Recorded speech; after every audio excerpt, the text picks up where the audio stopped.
We all know it's easy to stay motivated for the first day, 2 days, maybe the first 5 or 7 days. But as soon as that first Friday or that first weekend came up, some of you guys fell off and had to start back at day 1. Or maybe now you're on the second week and you're just, every day you're having those conversations in your head of, man, should I give up?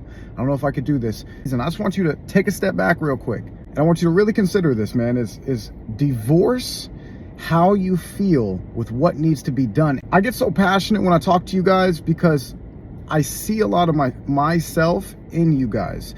I know what you're thinking because I was there as well. You gotta remember, I'm 28.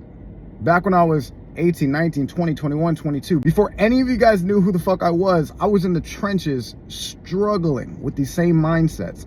I fucked off so many jobs when I was younger. I worked at Pizza Factory.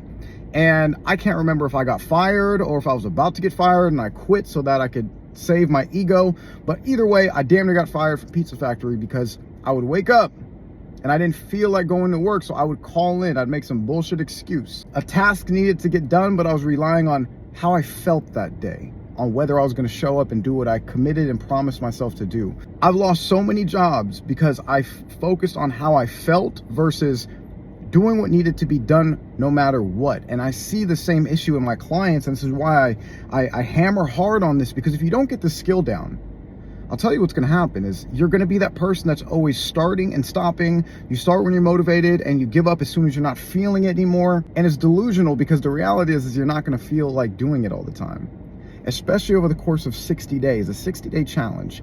In the beginning, you're motivated, you commit to doing it. You gotta expect some shit's gonna happen, or you're gonna have some bad days that you're not gonna feel like doing it. All of my 70 plus clients, I doubt you guys don't go to work because you don't feel like it. No, you get to your job because you're like, I need to make money. Like, I have to show up. I need to do it, whether I feel like it or not.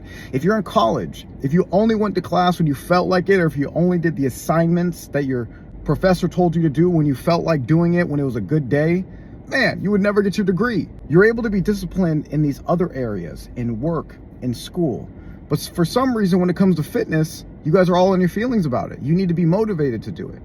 And I just want to remind you that you are disciplined in other areas of your life. So if you could take that discipline and bring it into fitness and do what needs to be done, do what you promised to do, whether you feel like it or not, you will see so much success. And that's really the key to all this. Fuck the diet, fuck the exercises, fuck the calories. If you're not right up here, if you're not able to process dealing with bad days and still persisting and doing what needs to be done, you're not going to get very far. And most people never get that part down. And that's why the mindset is a big part of our coaching. It's not just do these workouts, because the workouts are great. The diets are great. But none of it matters if you can't stick to it and do it day after day after day after day. Everybody here has had a 30-day guarantee where you go and buy something, and in 30 days, if you didn't get what you wanted to get, you're back there, you're returning it, you're frustrated, you're pissed off, you're like, I didn't get the result I wanted. Or maybe you sign up for like a challenge, it's like lose 20 pounds in a month, and you don't lose the weight.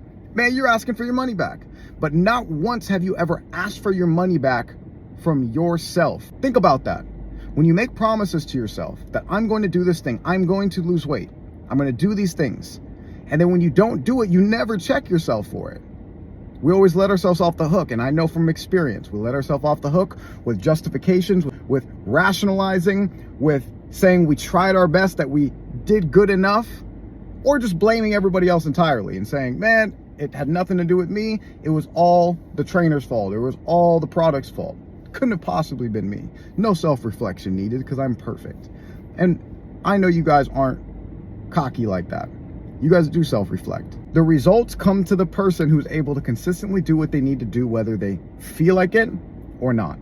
They find a way to do it. So the question is, are you gonna let your feelings dictate whether you get fit or not? Or are you gonna do it no matter what because you made a promise to yourself?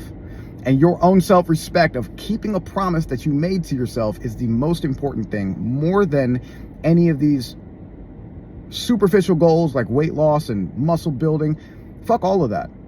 Do you respect yourself enough to hold yourself to a standard, to have a standard for yourself? And when you make a promise and commit to something, you're gonna follow through.